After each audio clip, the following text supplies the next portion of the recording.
we have with us Madan Bahal, co-founder and managing director, Adfactors PR, who will be in conversation with Bijoya, and it's going to be an exciting fireside chat with him. Over to you, Bijoya and Madan. Hello. Welcome, sir. Welcome, ma'am. Welcome. Welcome, Mr. Bahal. Thank you for taking out time for being with us at IMAGEXX 2021. We are all eager for your insights on the PR industry. Founding an agency and charting its course right from day one must have been quite an exciting journey. And now, as Adfactors enters into its silver jubilee year, what are your thoughts on the journey traveled? Adfactors has been marked a leader, for more than a decade. In size, it compares to some of the agencies like Lowlintas, Ogilvy. How do you see the future of the firm? I know I've asked you quite a few things together. I think it's a multi-part question, but thank you first, team Adgully and Bijoya, for having me here. I'm happy to be a part of this conversation today. So to answer the first part, how has been the experience? I think it's been a fun-filled experience. It's been a joyful, enriching experience. More so because one has navigated these 24 years through one of the most eventful periods of human history. I saw the ascent of big technology. Amazon was born in the same year that we started. Or after us, Google and Facebook and everything else that disrupted the world. We saw the global downturn. We saw the pandemic, the internet bust, various ups and downs in the capital markets. So there's been enough that we have navigated through. So the joy additionally of serving thousands of clients, so many people pass through the portal of Adfactors PR, and about 1,000 are currently working. Great partners, some of them. I mean, my own partner, co-founder Rajesh Chaturvedi, it's been a lifetime with him. Pradeep Raje, Percy Dubhash, Arun Hori, Arva Hussain. So many of them have been a part of this journey, and therefore it's been a real fun experience. Many of our client relations to have lasted for more than, you would say, 2 decades or so. The relationship with Larsen & Toubro, the relationship with Mahindra, State Bank of India, some of the largest behemoths of corporate and financial India are more than 2 decades old or nearly 2 decades old. Lastly, the satisfaction of maintaining one's independence, values, sanity, and continuing in a relevant manner through these couple of decades has been really good. What is the future? Well, future for even Adfactors PR is difficult to predict. It's life in business has become like river navigation. You can see only up to the next bend, and we don't know what is coming. But if you can confidently say, it will be that we'll be also subject to the same forces of accelerated change and disruption, because that will remain the only constant. And while we cannot really think big time of the next 10-year vision or so, nobody can today really. The important thing is to take one steady step every day, stand on firm ground, and take one step every day towards what the future unveils or the future unfolds. And that consistency of traveling in that direction, I think, is important. I genuinely feel very vulnerable through these times. For myself as a leader and for my business and firm, because there's so much happening out there. In the next decade alone, we will see flying cars. Machine intelligence would have overtaken human intelligence, which we call singularity.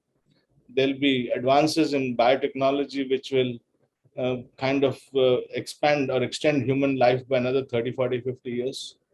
So a lot is happening, and many of the Black Mirror predictions would look like things of the past. So in an environment of this kind, one has to just keep moving forward. Uh, I what can I say? Our effort will be to remain relevant with a superior value proposition if we can for our clients at all times and for our people inside at all times. They must find what we do for them valuable. We If my desire is that we remain independent and steadfast in our values and beliefs, I think growth in the future will take care of itself. So this is a rather somewhat long answer to the multi-part question you asked. Right. Uh, so pandemic times has been a momentous period, as you've just shared, and it's been for the whole industry, and more so for the communications industry. So, how has the pandemic disrupted the PR firm? And what are some of the biggest challenges that you're facing today? I think it's work in progress. I don't even have a correct sense of really how many things have got disrupted, or I don't think the impact or effect of everything is unfolded yet, and it's going to be a ongoing thing. We can say there is pervasive disruption, and everything around us is disrupted. Our stakeholders are changing. The consumer, as we knew it, is not the same. The pace at which consumer has accepted or adopted technology is faster than what our clients have or what we have or the media has. So the consumer is disrupting us. Our clients are disrupting us because they are changing faster than we do in many areas. The media is getting disrupted. The function is getting disrupted. So there's disruption around us. And if you see the one of the root causes, I think technology and digital, in many ways, would be a very important factor of that. The rise of as a result of this technology and digital boom, the rise of the individual influencer, the role of data and analytics, the new scale of reputation risks, business risks, which consequently result into reputation risks, are all things that we're just trying to come to terms with. Of course, lastly, the workplace. We don't know what's going to happen to the workplace. We don't know whether we're going back. When are we going back? How many of us are going back? Will we work half from home, half for work? And there is a powerful, compelling case for both. And therefore, as the situation precipitates, we'll have to navigate this disruption. The only single silver lining is that there is a tremendous amount of opportunity. So like there is a disruption of business, there's also a disruptive opportunity. And those of us who do a little bit of effort in trying to understand and what it is and navigating this, I think will be. There are many challenges. The challenge, I think the biggest challenge is, of course, there are a lot of external things, but the inertia within is, I think, the biggest challenge. In sometimes in some parts, I feel I live in and I should use the statement carefully. In some parts, at some times, I feel I live in a ostrich farm, where people are just not opening up to the massive scale of disruption that's happening. There is at an industry level, I think, a near crisis at the consulting level or the senior consulting level. The other problem is, even while the whole world is getting disrupted, the PR retainer fees has remained fairly inelastic. I mean, there are large parts of the industry, and many of us work for $5,000 for navigating public relations and reputation in a country of 1.4 billion people with 40 languages, thousands of media houses, and 1 million digital influencers today. How do you do that? And therefore, I think it's an agenda for the firm, for the individual, for the client side. Everybody has to come together to take stock and see what is necessary and what can be done. That was something really insightful. Okay. Now, public relations has been equated to media relations. How has the idea of earned influence changed, more so in the new normal? Yeah, I think it's a very focused question that you're asking. Media was a very important part of the public relations work, and contrary to any pretensions to the contrary that people might have had, a large part of our effort was spent on media relations, and it is important because it was the mother of all influencers. Every influencer in society went down to the media as a watering hole to voice her or his opinion. But that has got disrupted. The pandemic has accelerated simply the situation. We see and we all know from experience that the traditional media is in many pockets facing existential challenges. There is a dent in that part of the business. Parallelly, the digital has given rise to a whole lot of influencers, and I'm not talking about the paid influencer, which many of the social media agencies and advertising agencies have made a business of. You pay 2 lakh rupees to get a tweet, or pay 2 lakh, 5 lakh rupees to get something. And that's like placing an ad. I'm talking of genuine organic influence. That has become extremely evolved and a complex, and it's still evolving. How does a public relations firm navigate from those 20 reporters or journalists who are tracking a sector or a company to now probably 2,000 people who have a view, even if they're micro influencers, because any of them has the power to trigger an alarm, to trigger a crisis, or set off a narrative which will change the shape of the industry. So the idea of the earned influence has definitely changed and evolved, and I can all say we have hands full, and we're simply trying to cope up with the scale of growth of influencers. I want to talk about internal audience people now. You've recently launched a program for the new hires.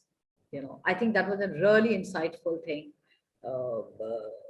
Kids at this stage, they need a lot of hand-holding, a lot of understanding of the medium, while they bring in their own strength, but they need to understand from things from our own perspective as well. So if you can tell me a little bit about the new initiative that you've launched.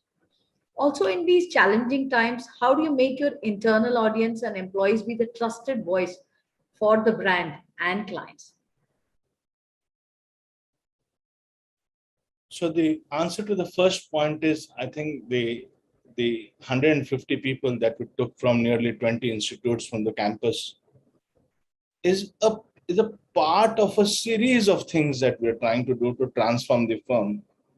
And these 150, there are nearly 1/4 of them are engineers with an engineering degree. There are many others who have a management degree in finance or healthcare or multiple other management disciplines. And we're trying to get this level of extremely bright talent and trying to create domain expertise right at the grassroots. And these people, I think, will evolve much faster in understanding and addressing the needs of the clients. Now, the moment they come in, learning stops in most, except the learning at the workplace through experience. But that 1 year is okay. After that, they just keep doing the same things for a very, very long time. So my own agenda as at Adfactors has been that everyone at any level must keep learning all the time in a manner befitting that level. So why should the trainee be an exception? So we said, let's launch an ambitious accelerator program right at the training level, then another program for the people who have completed 1 year, another program for the people who have completed 2 to 5 years, and then for the managers, and then for the ADs and everybody else. So it's a part of the whole thing. About the second part of the internal constituency, it's a constituency clearly more powerful or more trusted to amplify or build a corporate brand than most people understand or appreciate. It's not adequately understood yet. This also is often the more ignored constituency around the world. In corporate India, also definitely, notwithstanding the lip service that people pay, and that sometimes becomes evident when a client or a large client is in a crisis, and there are 1,000 people tweeting something against or making a point of view which is contrary to the organization's point of view. I find nobody stands up from within the organization to defend it, whereas that should be its first natural constituency, to stand up and make a point of view that no, what you seem to be saying is slightly different from what I experience or what I know as a culture or governance or values of this company. So there is a gap, and the faster we all realize, the faster we'll be able to tap into this immense powerhouse of influence and trust that we have, all of us have. Of course, that happens only if you are genuinely invested in people. Um, Having a Friday beer party or giving one extra day off doesn't done that. That you have to be genuinely interested and invested in helping shape their own future, in keeping them relevant, in keeping them engaged with the humaneness and protection and care that is relevant. Of course, we practice what we preach, and therefore whatever I'm saying is based on practical experience of what we do. And the thing that you referred to earlier is only that learning and development program for the trainees is only one extra example of that same thing. Thank you, Vijay. Over to you. You recently launched, in fact, we carried it on Adgully, mobile mobility practice. What potential do you see for this sector? Is it a precursor to creating an entirely new category for PR?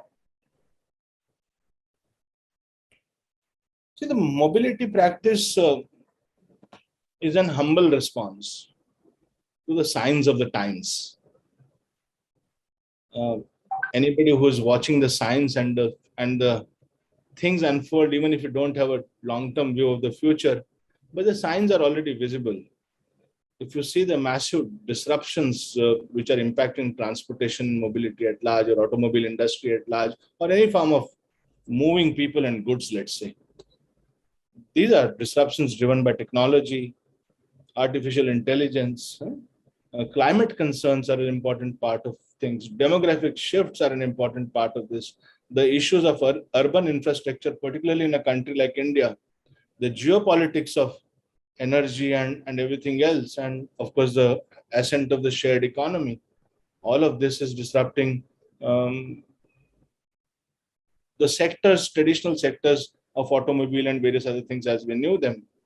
And if you had to capture the essence of all this change and create a new orientation on how we serve this expanded ecosystem of mobility, I think the answer was a mobility practice. And it was very simple and logical. I don't think we've done anything complex. Whether it's only a practice for the PR industry, I think PR may have been the first this time. The consultants will follow. The PwC will follow with the consulting practice, and so will a law firm, and so will somebody else. And so will other PR agencies and many other people who cater to the businesses. Whether it is only limited as an opportunity to mobility, I think every practice as we knew it is open today to a new definition, to a new perspective, to a new understanding of how things must be done. Because clients' business environments are changing very, very dramatically and very rapidly. If we don't make sense of what is really happening to the client and to the customer of the client itself, and shape or reshape our practices in real time. Of course, everything doesn't happen day, but it must be a continuous process of that evolution. Then mobility was, I think, just the beginning of many other things that should be happening. And of course, we are seized with some of those things. You have to take the first step, and mobility was one such first step. So that's an answer to your question. You and I discussed yesterday, you said that you've done a lot of things. You put things into perspective. There are a lot of practices which you had under Adfactors umbrella. You've let go of quite a few of them, and you've reorganized and you put focused practices there. So would you like to tell me a little bit about those as well, before I jump into my question on the roadmap for the PR industry? See, one must read the writing on the wall at all times. And the writing on the wall is what is happening, what is a trend, what is a disruption, and someday also worry about what is a counter trend that is likely to. And counter trends, once you can see a trend, the counter trend can also be predicted. So that kind of disruption is happening for everybody. It's a financial services sector. If you take, I mean, I don't want to be uncharitable to, let's say, the public sector banks, but the private sector share of banking was 80% 10, 15 years ago. In my humble opinion, it's now down to 50%. The rate of acceleration of that decline is kind of increasing every day. If you see the market capitalization of all the public sector banks minus a State Bank of India, maybe it is less than the market cap of Kotak Bank alone. If you take even State Bank included, it may be equal or less than HDFC Bank. What is it reflecting? It is only reflecting that they're becoming more and more marginalized. Now, what do these clients expect from us? How should we be serving them better? How should the internal comms function shape up? Now, public sector is one thing. Who is not disrupted? Is pharma not disrupted? They are disrupted. Is healthcare not disrupted? They are disrupted. The entire range of new economies, something happened only last week. And that was a young startup, 5 years old, called FarmEasy, goes and buys a company called ThyroCare for 5,000 crores or 4,500 crores. So what does all this mean? And therefore, seeing these things and reshaping the work that we presently do or seeing fresh opportunities, I think should be an occupation or a preoccupation of all the leaders in the consulting space in general and public relations also. Now I ask my question. How do you envisage the future roadmap of PR industry, especially in the next 3 to 5 years? I must humbly submit that I'm incapable of answering. It's a tricky and a complex question, and it's not easy to answer. And partly because of the complexity of PR as a profession itself, because the future would mean different things to different people, at least somewhat different to different people. It depends on where you stand in PR as a vantage point. Somebody who's in investor relations will have a certain kind of disruption. Somebody who is in the serving, let's say, consumer communications or marketing communications will have a different kind of disruption. Those of us who are more in reputation and issues and crisis and public policy or in capital markets will have a different kind of a thing. So depending on your vantage point, I think you got to take a view of what the future is shaping and what you need to do. What can we say based on experience?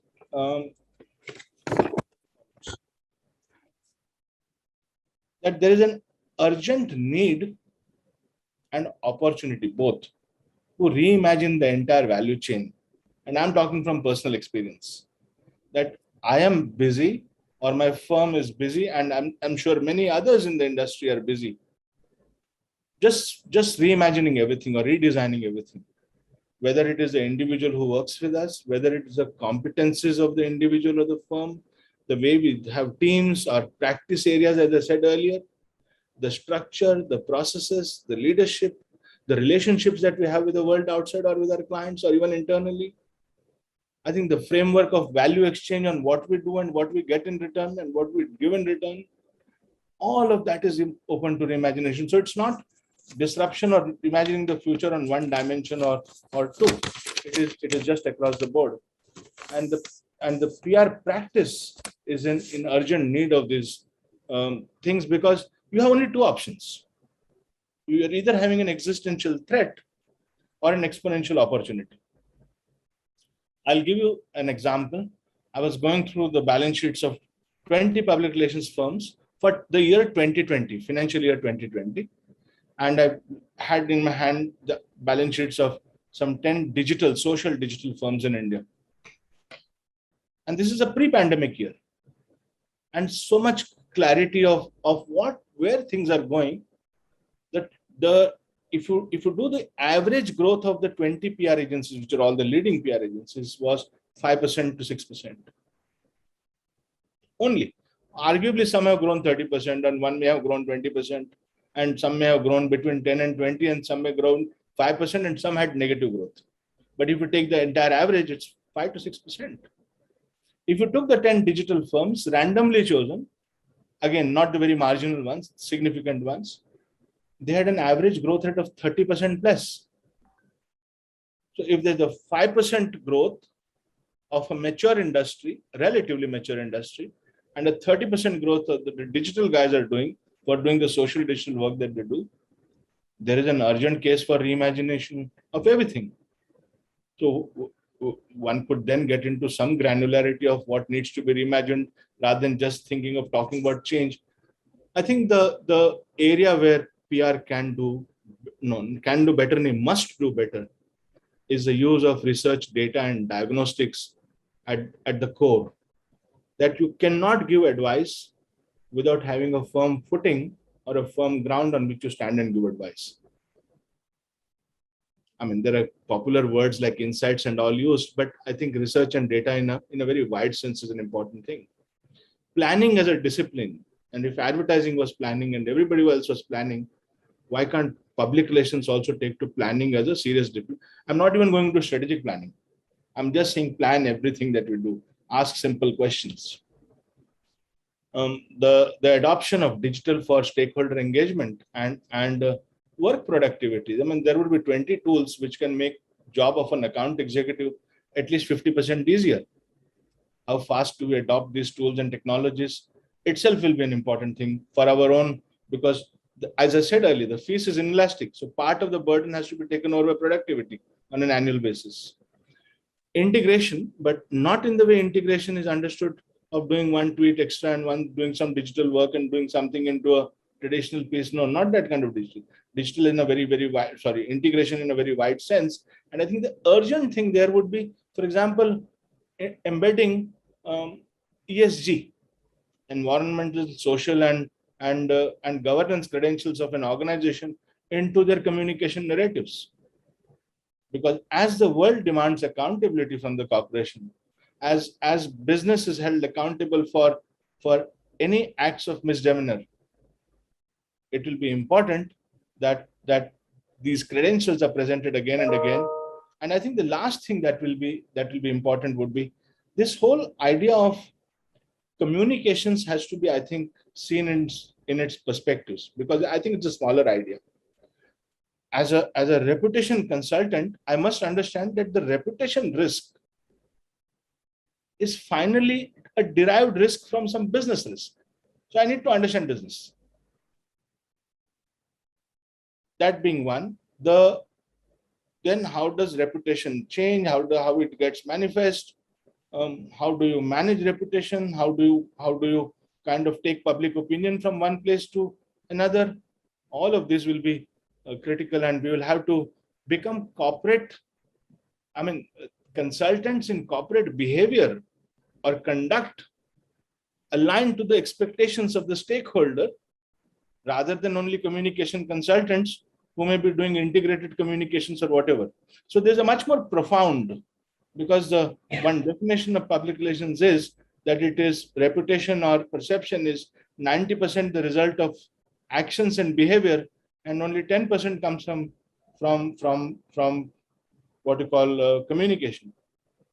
And therefore, this larger understanding of what our roles are in vis-a-vis our clients and what our clients expect from us, I think we'll have to be lookouts, we'll have to be risk identifiers, and we'll have to be fast and agile in helping our clients manage their reputations. Although you've kind of touched on it, but I still want to understand, how does a communication professional prepare for the future? There was interesting research done by the two pieces of research. I think one was done by ECO and another was done by CIPR, which is the Certified Institute of Public Relations in the UK. And the UK research particularly, done sometime, I think in the end of 2019 or early 2020 sometime.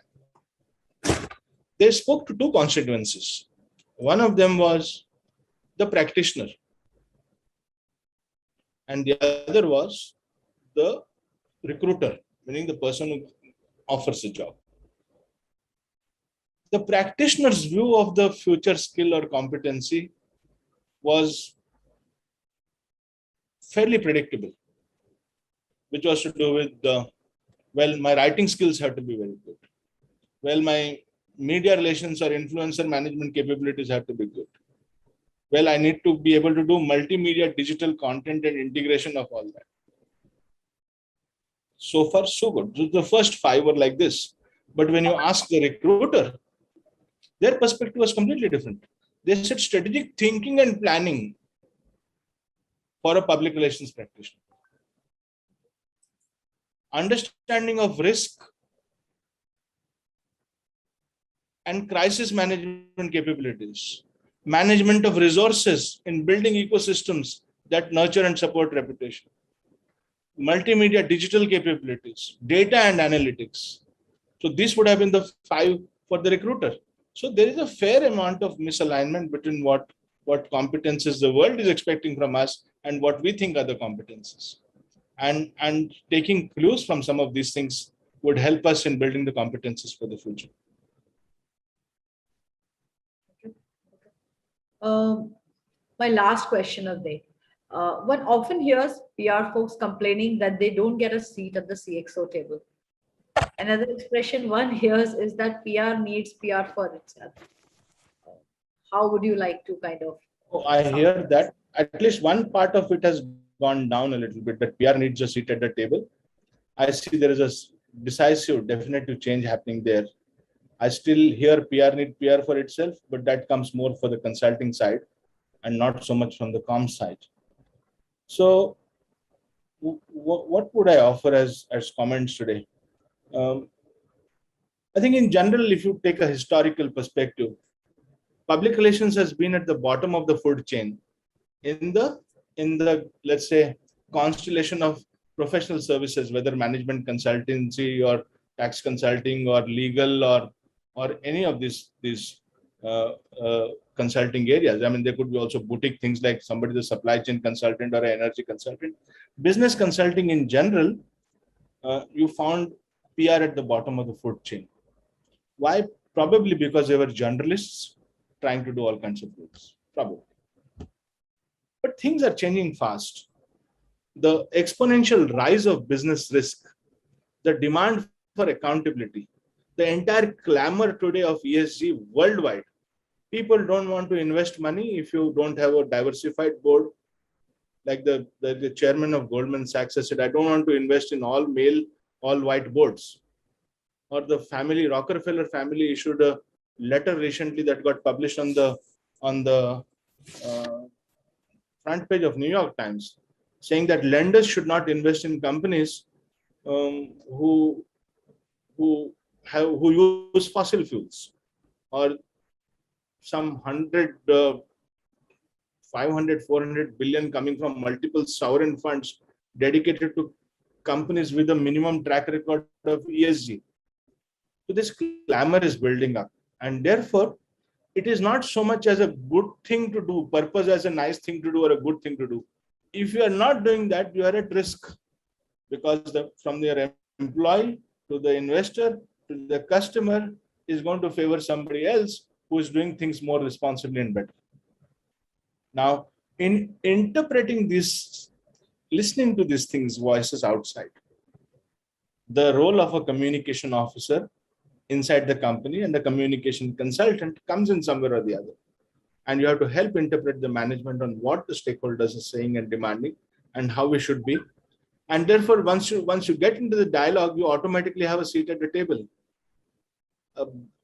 Very often, very soon, not very often, you will find a lot of CCOs reporting directly to the chief executive. I think the intermediary CMO reporting, or the administration officer taking a communication guy reporting to, or a HR person being reported to by a communication officer will be a thing of the past.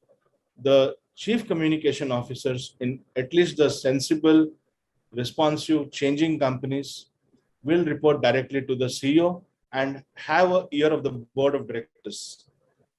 It is happening fast. It will happen even fast. The consultancy is more and more being valued for the advice, and we experience it all the time in the work that we do. So I don't think we can crib about the fact that PR is not getting a seat on the table. The things are changed fast, and we have to be shaping that kind of an outcome as fast as we can collectively as an industry.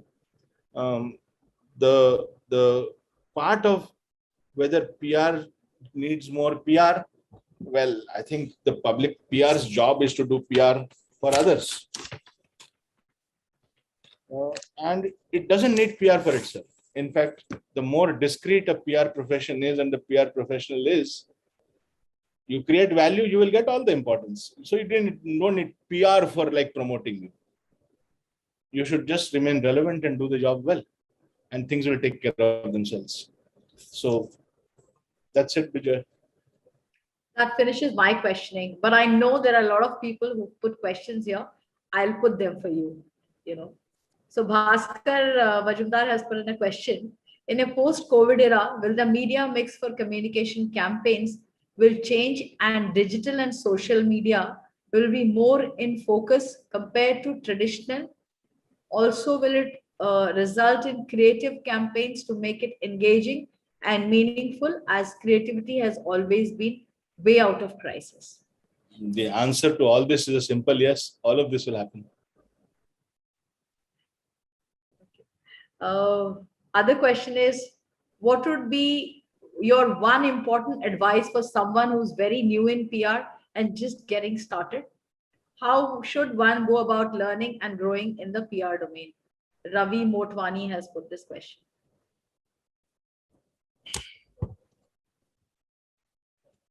I think you are lucky that you just started, because those of us who have been in for 10 years, 15 years, to 20 years are feeling the heat.